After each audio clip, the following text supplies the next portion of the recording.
এক ব্যক্তির স্ত্রীর ৪৫ বছর বয়সী মৃত্যু হলো। যখন সবাই দ্বিতীয় বিয়ের পরামর্শ দিল, তিনি তখন বললেন, স্ত্রীর সবচেয়ে বড় উপহার আমার জন্য রেখে গেছেন। ওকে নিয়েই আমি বাকিটা জীবন কাটিয়ে নেব। ছেলের যখন বয়স্ক হলো, ছেলেকে সব ব্যবসা বাণিজ্য বুঝিয়ে দিয়ে কখন নিজের অফিসে আর কখন বন্ধুর অফিসে গিয়ে সময় কাটাতে লাগলো। ছেলের বিয়ের পর উনি আরো বেশি একাকী হয়ে পড়লেন। তখন পুরো বাসার দায়িত্ব তার বৌমাকে দিয়ে দিলেন। ছেলের বিয়ের ১ বছর পর উনি দুপুরে খাবার খাচ্ছিলেন। ছেলেও অফিস থেকে এসে হাত মুখ ধুয়ে খাবারের জন্য তৈরি হচ্ছিল। ছেলে শুনতে পেল বাবা খাবারের পর দই চাইলেন, আর বৌমা জবাব দিল, আজকে ঘরে কোনো দই নেই। খাবার খেয়ে বাবা বাইরে হাঁটতে চলে গেল। কিছুক্ষণ পরে ছেলেও তার বউয়ের সঙ্গে একসাথে খাবার খেতে বসলো। খাবারের পাত্র ভরা দই ছিল, কিন্তু ছেলে কোন প্রতিক্রিয়া না জানিয়ে খাবার খেয়ে সোজা অফিসে চলে গেল। কিছুদিন পর ছেলে নিজের বাবাকে বলল, আজ তোমাকে কোর্টে যেতে হবে বাবা, আর আজ তোমার বিবাহ হচ্ছে। পিতা আশ্চর্য হয়ে ছেলের দিকে তাকিয়ে বলল, বাবা, আমার আর বিয়ের কোনো দরকার নেই, আর আমি তোমাকে এত বেশি স্নেহ দেই যে তোমার মায়েরও কোনো দরকার নেই, তাহলে আবার বিয়ে করতে হবে কেন? ছেলে বলল, বাবা, না আমি নিজের জন্য মা আনছি, না আমি নিজের স্ত্রীর জন্য শাশুড়ি আনছি। আমি তো কেবল তোমার জন্য দইয়ের ব্যবস্থা করেছি।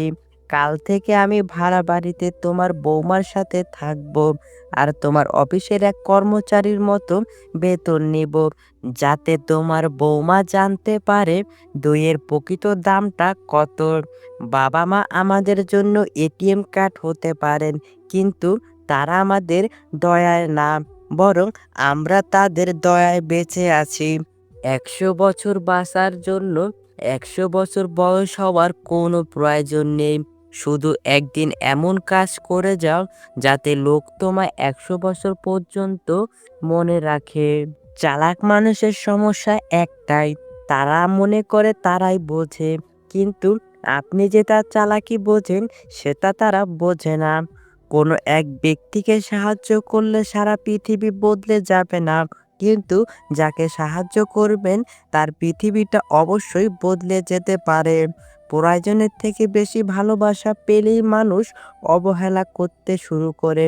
তাই কাউকে অতিরিক্ত ভালোবাসতে নেই। ১ মিনিটের জীবন বদলাতে পারে না, কিন্তু ১ মিনিটের নেওয়া একটা সিদ্ধান্ত তোমার জীবনকে বদলে দিতে পারে। জীবনের শেষ বলে কিছু নেই। রাত যতই গভীর হবে, সকাল ততই তাড়াতাড়ি হবে। অন্যায় কাজ করে অন্যায় কাজের স্বীকার না করাটাও আরেকটা বড় ধরনের অন্যায়। খুব আপন করে পাশে থাকা মানুষটিও একটা সময় আর পাশে থাকে না, যখন সে বিকল্প কোনো সঙ্গ পেয়ে যায়।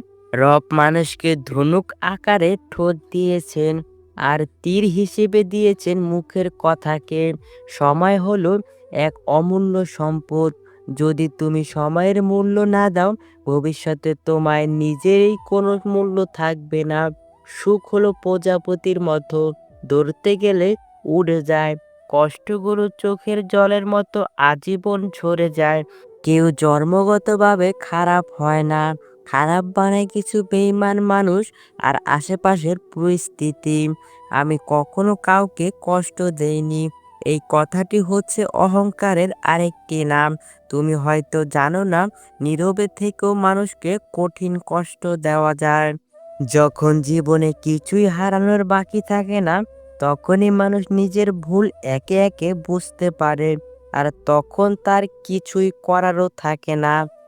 ধীরে ধীরে তুমি যেটা পাবে সেটা তোমার, আর হুট করে তুমি যেটা পেয়ে যাবে সেটা তোমার নয়। স্বামীর থেকে বড় আপন এই পৃথিবীতে কেউ হতে পারে না। আজ তুমি স্বামীর ঘরে ভালো থাকবে, সুখে থাকবে, তোমার পাশে সবাই থাকবে, কিন্তু একবার স্বামীবিহীন হয়ে দেখো। কারো চোখে তুমি আপদ, কারো চোখে তুমি বোঝা, আর সমাজের চোখে তুমি হয়ে যাবে একজন অসৎ নারী। ক্ষণিকের জন্য তোমাকে হয়তো সবাই ব্যবহার করবে, কিন্তু পাশে থাকবে না কেউ। কারণ এই সমাজে ভালো মানুষের সংখ্যা খুব কম, অমানুষের সংখ্যা বেশি। তাই তোমার স্বামীর থেকে কাউকে আপন মনে করে জীবনের সবচেয়ে বড় ভুলটি করতে যেও না। মুখের ভাষা খারাপ হলে চরিত্র খারাপ হয় না। মিষ্টি কথার ভেতরে অনেকেরই খারাপ চরিত্র বোঝা যায় না। মানুষ অপেক্ষা করে সুন্দর একটি ভবিষ্যতের জন্য, আর ভবিষ্যৎ অপেক্ষা করে মানুষকে মৃত্যুর সাথে পরিচিত করানোর জন্য। বাস্তবতা শিখতে চাও, এজন্য তোমাকে খুব বেশি দূরে যেতে হবে না। বিপদে পড়লে তোমার পরিচিত কাছের বন্ধুটির কাছে যাও, তখন তুমি বুঝবা বাস্তবতা কি জিনিস। সাথে সাথে কাউকে কখনো উত্তর দিও না। যখন তুমি রেগে আছো, কাউকে কোনো বড় প্রতিশ্রুতি দিও না। যখন তুমি খুব বেশি খুশি আছো, নিজে খুশি থেকে অন্যকে কখনো কাঁদিও না।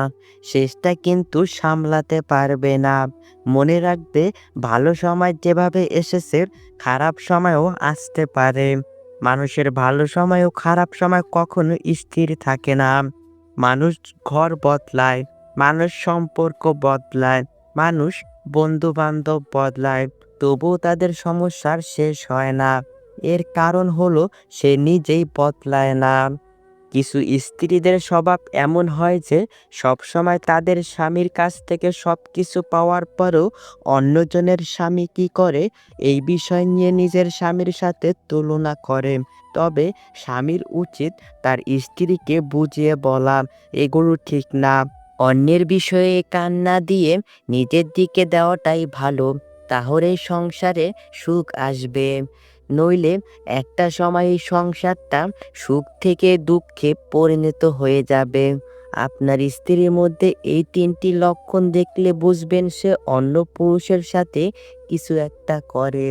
নাম্বার ১, আপনি যখন রাতে তাকে কাছে পাওয়ার জন্য ডাকবেন, যদি দেখেন তার কোনো আগ্রহ নেই এবং আপনাকে বিভিন্ন অজুহাত দেখাচ্ছে এটা না করার জন্য, তবে বুঝে নেবেন সে অন্য পুরুষের স্পর্শ পেয়েছে।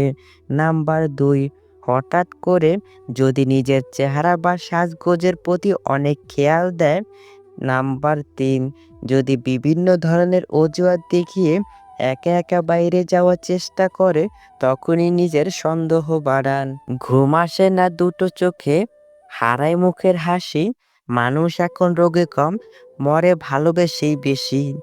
মাঝে মাঝে মনে হয় জীবনের কিছু কিছু মানুষের সাথে পরিচয় না হলে বোধহয় অনেক ভালো হতো।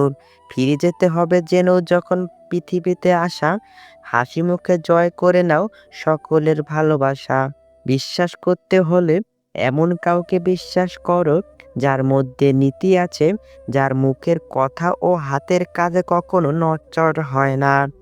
যদি হঠাৎ করে কেউ তোমার সাথে কথা বলা বন্ধ করে দেয়, তাহলে জেনে রাখো হয়তো তোমার কোনো কথা তার মনে আঘাত করেছে, নয়তো তার মনে অন্য কেউ এসে বাসা বেঁধেছে। বিশ্বাস করাটাও ভুল নয়, তবে বিশ্বাস নিয়ে খেলা করাটাই সবচেয়ে বড় ভুল। কাউকে মনের ক্ষতস্থানটা দেখাতে নেই, কারণ মানুষের কাছে ব্যথা কমানোর মলম না থাকলেও ব্যথা বাড়ানোর জন্য লবণ থাকবেই। পুরুষ সবসময় অন্যের জন্য বাঁচে, কখনো সফল হতে চায় তার বাবা মায়ের জন্য, কখনো আবার তার প্রিয় মানুষকে পাওয়ার জন্য, কখনো কেটে মরে স্ত্রী সন্তানের জন্য। আর পুরুষ যখন নিজের জন্য বাঁচতে চায়, তখন তার কাছে পর্যাপ্ত সময় থাকে না। নিজেকে ভালো রাখার সবচেয়ে ভালো উপায় হচ্ছে অল্পতেই সন্তুষ্ট থাকা এবং কারো কাছ থেকে কিছু আশা না করা। ছোট ছোট ভুল থেকে শিক্ষা নিতে শিখুন। মনে রাখবেন, হোঁচট সবসময় ছোট ছোট পাথরের সাথেই লাগে, বড় পাথর তো দূর থেকে দেখাই যায়। নারীরা যৌবনে বউ হয়ে আলাদা থাকার আন্দোলন করে, আবার সেই নারী বৃদ্ধ বয়সে এসে শাশুড়ি হয়ে একসাথে থাকার দলিল পেশ করে। এই ৩টি জিনিস তোমার মধ্যে থাকলে তোমার পতন নিশ্চিত। নাম্বার ১ হিংসা, নাম্বার ২ অহংকার, নাম্বার ৩ মিথ্যা কথা। যেসব নারীরা স্বামীর উপর চেঁচিয়ে কথা বলে তারা আসলে সংসার জীবনে কোনোদিনই সুখী হতে পারে না। ভালো মানুষগুলো সবাইকে বিশ্বাস করে ঠকে যায়, আর খারাপ মানুষগুলো সবাইকে অবিশ্বাস করে ঠকে যায়। একটু অবহেলার একটু খারাপ ব্যবহারই একটি ভালো সম্পর্ক ভেঙে দেওয়ার জন্য যথেষ্ট হয়ে যায়। আপনি যদি অনেক বেশি কষ্ট পেয়ে থাকেন তাহলে আপনার জন্য এই পৃথিবীটা অনেক কঠিন হবে। তাই আপনি শক্ত হন। দেখবেন পৃথিবীটা অনেক সহজ হয়ে যাবে। কারো সুখের গল্প লেখার জন্য যদি ভালো পেন্সিল হতে না পারো তাহলে ভালো রাবার হও, যেন তার দুঃখ তুমি মুছে দিতে পারো। খেয়াল করে দেখবেন যে মানুষগুলো নিজের দুঃখ লুকিয়ে অন্যের দুঃখে সাপোর্ট হয়ে দাঁড়ায় তাদের দুঃখ বোঝার মতো এই পৃথিবীতে আর কেউ থাকে না। কখনো কাউকে কথা বলার জন্য জোর করবেন না, কারণ যার কাছে আপনার সত্যিকারের মূল্য থাকবে সে হাজার ব্যস্ততার মাঝেও আপনাকে সময় দেবে। জীবনে ৯০% সমস্যা তখনই দূর হয়ে যাবে যখন তুমি এটা বুঝতে শিখবে যে না তুমি কারো, না কেউ তোমার, তুমি একান্তই শুধু তোমার। যখন সান্ত্বনা দেওয়ার জন্য কেউ পাশে থাকে না তখন নিজের সান্ত্বনা নিজেকেই দিতে হয়, হোক সেটা আবেগ লুকাতে কিংবা বাস্তবে। নিজেকে সামলাতে জীবন নিয়ে গল্প লেখা খুব সহজ, কিন্তু গল্পের মতো করে জীবন সাজানো অনেক কঠিন। সম্পূর্ণ ভিডিওটি দেখার জন্য আপনাকে অসংখ্য ধন্যবাদ। পরবর্তী ভিডিওটি দেখার জন্য অবশ্যই আমাদের চ্যানেলটি সাবস্ক্রাইব করে পাশে থাকা বেল আইকনটি বাজিয়ে রাখবেন। ধন্যবাদ সবাইকে।